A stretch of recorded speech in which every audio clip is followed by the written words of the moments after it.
Aku minta maaf, Ju. Aku tak nak kenapa.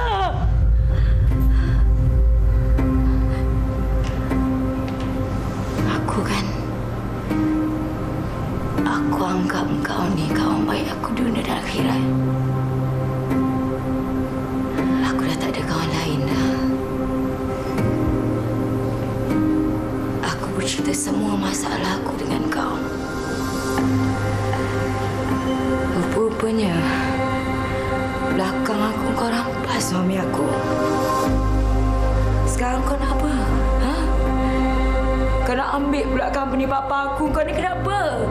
Apa game kau sebenarnya ni? Ju, aku minta maaf, Ju.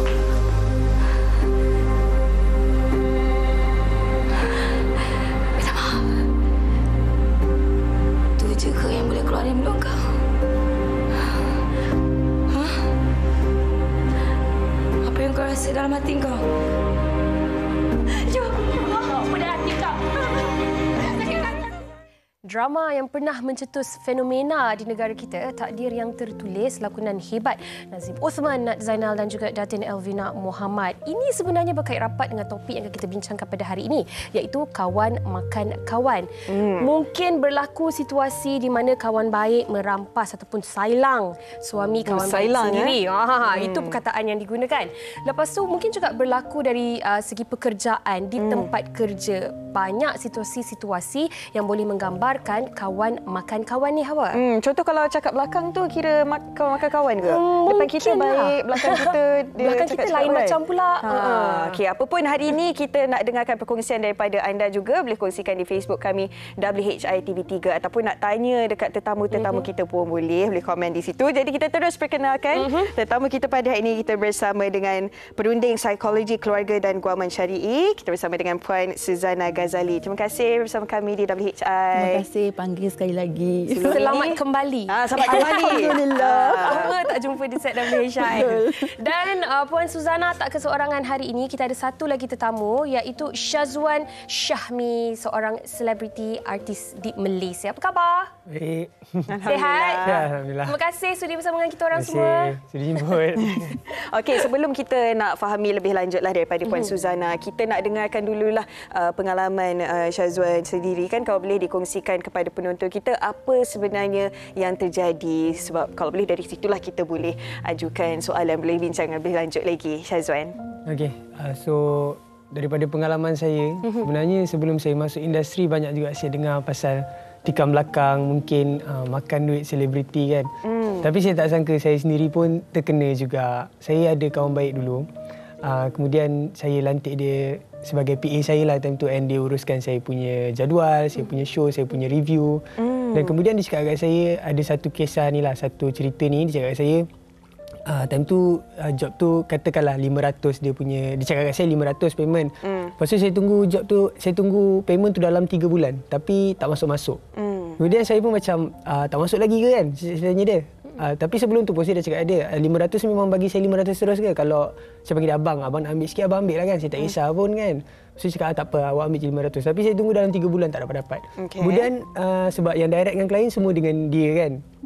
So saya pun tak apalah, saya biarlah dia. Tapi dah lama sangat saya pergi direct klien, saya jumpa klien tu. Lepas tu dia cakap sebenarnya dah lama dah masuk, dalam first month lagi sebenarnya dah masuk kan. Dia kata payment dekat semua KOL kan. Lepas tu saya direct ke klien, oh ya ke? Lepas tu saya tengok semua transaction, rupanya dia punya payment tu 1K. So kat situ dah lah dia kata 500. And then dia tak bagi saya payment tu. Payment tu dah masuk pula tu. Itu antara cerita dia lah. Kira kena sakit tipu. memang sakit lah. Memang sakit lah. Sakit hati lah time tu kan. Tapi nak buat macam mana dah. Saya pun cakap lah dekat dia baik-baik. Situ pun saya still berembuk dengan dia. Macam mana saya nak bawa kes polis ke? Abang nak bagi kan. So dia cakap, okey saya transfer sekarang. Lepas tu saya dah ada semua bukti transaction kan. Tapi dia still putar blade dekat situ. Saya cakap, dia kata company klien tu dia nak guna duit, dia mengandung, dia cakap untuk anak dia apa semua, padahal dia dah dapat lama dah duit tu. Transaction pun dah ada dah, memang atas nama dia. Tapi dia still putar belit. Jangan salahkan ibu yang mengandung.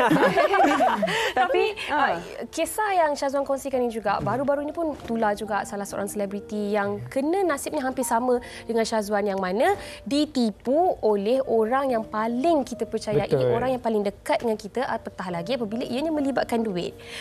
Puan Suzana, kalau boleh kongsikan, Kenapa perkara sebegini berlaku? Adakah salah kita kerana terlalu mempercayai seseorang itu dan seseorang itu pun bukannya seorang yang asing bagi kita? Mungkin jadi macam Syazwan tadi, kawan baik. Mungkin boleh jadi personal assistant sendiri ataupun ahli keluarga. Baik. Sebenarnya kalau ikutkan memang biasanya kita selalunya akan disakiti oleh orang yang kita percaya dan orang kita sayang. Kalau orang tu kita tak percaya dia buat kita, memang logik pula. Tapi kalau orang tu kita percaya, orang tu kita sayang dan dia mengkhianati kita, luka makan dalam. Dalam. Betul. So, kalau ikutkan pun, seseorang yang memang kita percayai itulah yang kadang-kadang dia ambil kesempatan. Kalau orang yang biasa tu dia nak ambil kesempatan payah. Sebab kita tak percaya dia, takkanlah sesenang tolong urus baru 2 hari 3 hari kena, takkan dah. Tapi bila kita dah mula percaya dengan dia dan dia pun nampak, aku dah dipercayai. So mungkin kalau contoh memang dah perangai dia tak berapa nak baik daripada awal, cuma dia nampak kesempatan dengan kita tu dia ada. Sebab yelah kita ni bukannya macam cerita P.Ramlee kan, belah dada tengok hati kan, nak tengok nak faham perangai orang kan, okey. Dia memang takkan dapat. Contoh kata kalau ataupun kadang-kadang kita pernah baca, kalau kata contoh lahir dia macam ni, dia punya butiran dia macam ni, itu pun bukan kata boleh dipercayai 100%. Sebab itu semua berdasarkan pada orang kata beberapa ujian yang ditentukan oleh orang kata kerja sendiri lah. Tak semestinya betul. Jadinya kalau contoh kata bila kita dikhianati tu memanglah satu benda yang menyakitkan. Tambah-tambah kalau pernah akak kendalikan oleh adik-beradik sendiri.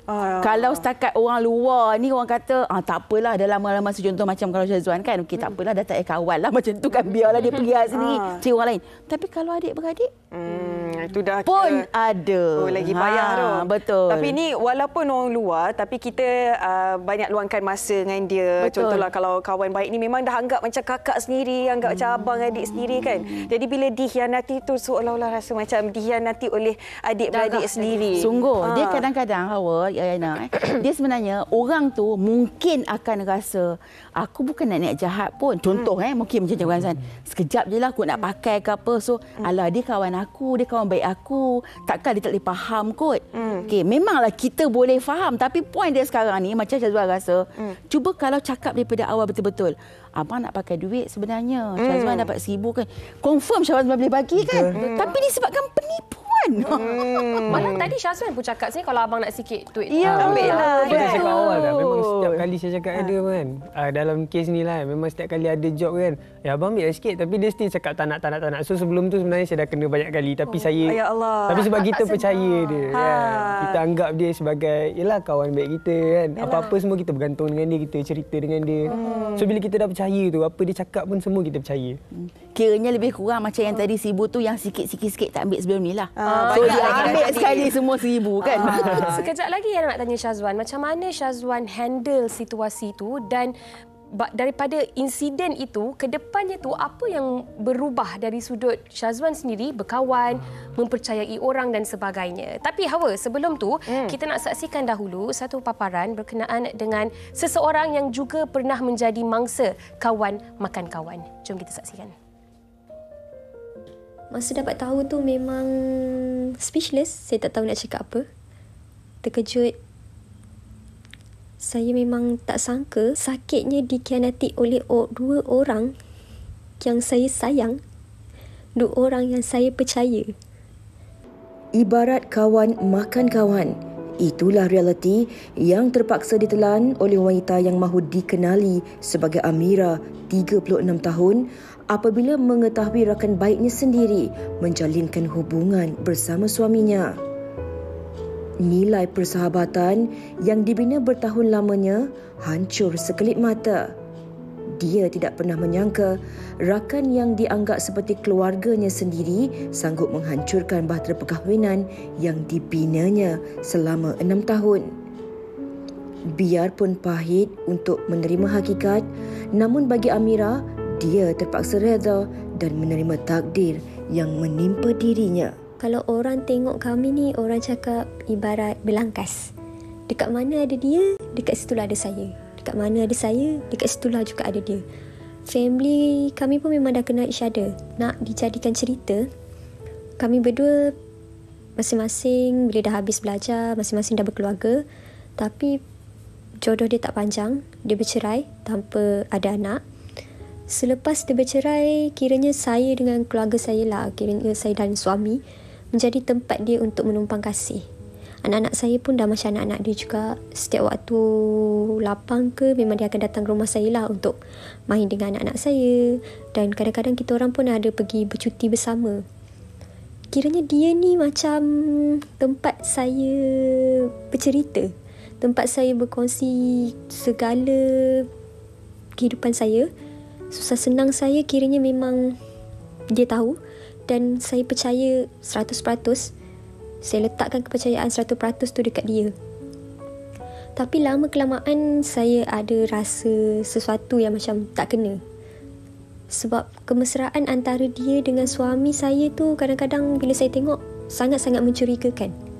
Awalnya saya, orang cakap, nak tenangkan hati dan anggap perasaan curiga tu sebenarnya datang daripada syaitan yang cuba nak memecah belahkan kami.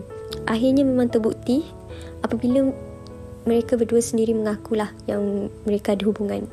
Dan suami saya pun buat keputusan untuk hidup bermadu, tapi saya tak sanggup nak hidup bermadu. Dan pada masa yang sama tu terasa sakit. Saya dapat tahu tu memang speechless. Saya tak tahu nak cakap apa. Terkejut. Saya memang tak sangka, tapi saya reda dengan apa yang terjadi. Kalau orang tengok drama, mungkin orang akan cakap itu hanya lakonan semata-mata. Tapi itulah sebenarnya realiti yang berlaku. Realiti yang berlaku pada saya sendiri dan tak pernah saya sangka. Saya dah alami dan saya tahu sakit dia macam mana. Dan saya harap benda ni takkan terjadi kepada wanita lain di luar sana. Kalau kita dengar perkongsian daripada responden tadi, naratifnya lebih kurang sama. Ini juga yang dikongsikan oleh rakan kita di Facebook, iaitu Syasha yang berkata, kawan makan kawan memang menyakitkan. Pengalaman saya sangat memerikkan. Masa tu saya anggap dialah BFF, tapi sebaliknya dia tikam dari belakang. Segala kepercayaan hilang sekelip mata sehingga menutup periuk nasi saya. Sampai sekarang saya tak mudah percaya pada seseorang, memang bernama kawan ataupun sahabat. Ini yang tadi yang dah sempat tanya kepada Syazwan kan, tapi belum lagi sempat nak jawab. Kalau Syazwan boleh kongsikan, lepas ditipu oleh individu tersebut, ke depannya tu macam mana cara Syazwan berkawan dan mempercayai orang? Adakah ada rasa sedikit macam berjaga-jaga, extra cautious lah orang kata? Lepas jadi benda macam tu kan, saya lepas tu, sebab sebelum tu pun saya sebenarnya berkawan tu tak adalah ramai sangat, cuma adalah kan. Dan lepas kejadian tu lagilah saya rasa macam circle saya tu tak boleh nak besar sangat, sebab yang mana ada dengan saya tu ada. Itu je lah, macam saya tak suka nak buat ramai-ramai kawan dan saya tak mudah nak percaya orang sangat lepas kejadian tu. Sebenarnya sebelum tu pun lagi, tapi nak buat macam mana nak kena juga. Ya, kan? Benda dah jadi benda kan. Dah jadi, dan bagi saya macam kita tak sepatutnya letak 100% kepercayaan tu dekat orang walau rapat macam ni sekali. Betul. Tapi dah putus hubungan lah dengan yang individu itu. Dia dah tak rapat, cuma saya tak suka nak membenci, bergaduh. Ya, kan. So betul. kita just kalau jumpa tu hai tegur macam tu je lah, tapi tak ada nak betul lah. Bagi saya itu yang sebaiknya lah, dan pastinya ada hikmah hadirnya orang-orang sebegini dalam hidup kita. Tapi sebelum kita nak tahulah tentang kesan apabila kita terkena dikhianati oleh kawan sendiri yang kita anggap sebagai adik-beradik kan. Kita nak tahu, adakah sebab sifat kita sendiri yang mudah sangat percaya membuatkan kawan-kawan sendiri ini yang nak ambil kesempatan dekat kita? Baik Hawa, dia sebenarnya itu juga sebagai salah satu sebab. Okey, sebab kita tak tegas ke kan? Okey, ini yang Kak suka. Sebab tu kalau ikutkan contoh macam Syazwan, okey, sepatutnya dia kena ada profesional. Okey, profesional maksudnya urusan-urusan berkaitan kerja, terutama pasal payment, jangan benarkan masuk ke akaun orang lain. Contoh macam kat sini, okey, akak ada konsultan, okey. So kalau payment memanglah kita ada admin yang uruskan, okey. Tapi untuk sebarang sebut harga ke, invoice ke, kita yang check. Kita yang check, dan akaun memang masuk ke akaun company ataupun akaun kita sini. Memang semua tu detail. Dia hanya berhubung. Sebab tu memang kena ada, dia tak boleh, sebab dia kan bab kewangan ni, okey, dia memang ada orang yang akan boleh orang kata rambang mata, buta mata. So kalau kata kita nak percaya orang boleh, tapi kita kena ada limit. Tak boleh macam sebut tadi 100%, 100%. Tak boleh. Dia kena limit. Limit dia paling kurang 99%. Satu tu untuk ada rasa curiga supaya kita tak kena alami apa yang berlaku. Okey, Puan Suzana, itu kalau situasinya dari segi kerjaya. Tapi kalau hubungan pula macam mana? Macam lagi merisaukan je. Sebab tadi Puan Suzana kata beliau juga adalah salah seorang peminat tegar drama Takdir Yang Tertulis. Sampai habis drama tu pun Puan Suzana tengok. Jadi berlaku insiden yang macam kawan baik. Dah kita anggap macam adik sendiri, datang rumah hampir setiap hari, pagi ke malam dengan anak kita. Suami pun berada di situ. Bagaimana keadaan yang terlalu baik? Macam yang responden tadi tu kata, macam melangkas. Baik. Kena ada limit kot. Baik. Dia macam ni kadang-kadang pihak sana pihak yang berani untuk khianati kita, dia akan rasa dia boleh gap dengan apa yang kita buat. Dia boleh, orang kata dia boleh masuk.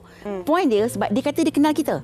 Sebab dia ni baik, dia ni memang supporting, dia memang memahami aku. So berkemungkinan bila dia berani buat, sebab dia yakin akhirnya kita akan berlembut dengan dia. Maksudnya sekarang ni orang tu dia tak faham kita ada sisi kita yang satu lagi. Kau buat perangai dengan aku boleh kick kau. So mungkin itu sebenarnya. Tunggu. Okey, so sebab tu orang macam ni dia berani kesempatan. Sebab tu juga kalau kata berbaik dengan orang macam mana pun kan kita pada sebut buat baik berpada-pada. So kena ada limit, tak boleh sampai dah jadi orang kata apa ke teman serumah, kemudian layan suami kita pun baik semua.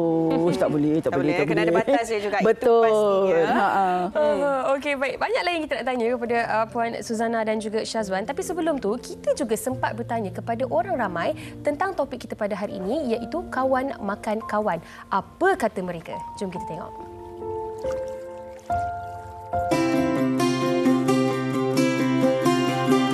Kawan yang makan kawan ni, dia seorang kawan yang sanggup khianati kawan dia sendiri.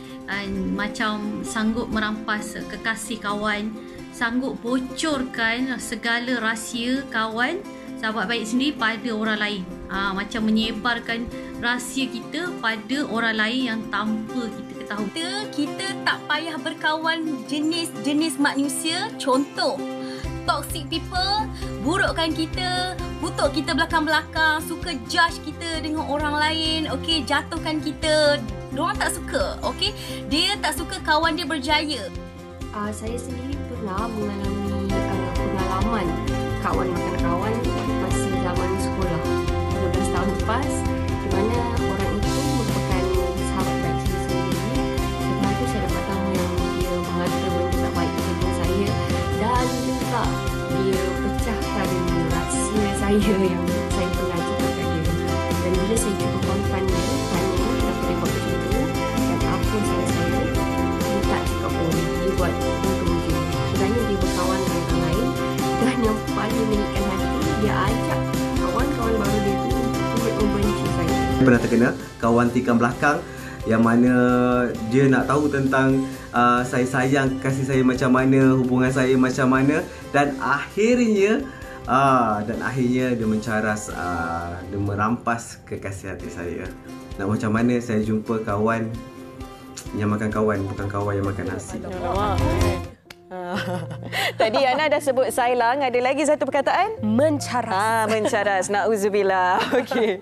Syazwan dah melalui satu pengalaman yang boleh kita katakan perit. Itu tahun 2020. Sekarang ni kita nak belajar macam mana Syazwan bangkit. Bukan satu perkara yang mudah, tapi tak nak kita kena buat. Apa yang Syazwan lakukan? Untuk bangkit daripada Ditipu tu. Ditipu tu.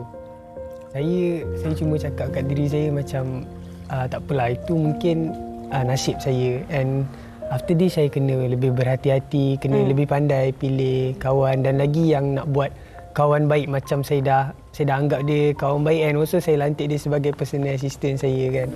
So saya lebih berjaga-jaga dan kita berserahlah kan. InsyaAllah kalau kita dah berjaga-jaga, kalau nak kena juga tak boleh nak cakap. Betul, kebanyakan orang kita kalau dah ditipu tu kita akan rasa macam sakit tu memang sakit, tapi kita nak move on tu, nak bangkit daripada keadaan tu pun kita kena kuat juga kan. Betul. Tapi Puan, kalau kita lihatkan dari sudut psikologinya, kalau ia melibatkan wang yang kecil ataupun perbuatan yang tidak begitu besar, mungkin agak mudah untuk kita move on, agak mudah untuk kita memaafkan dan sebagainya.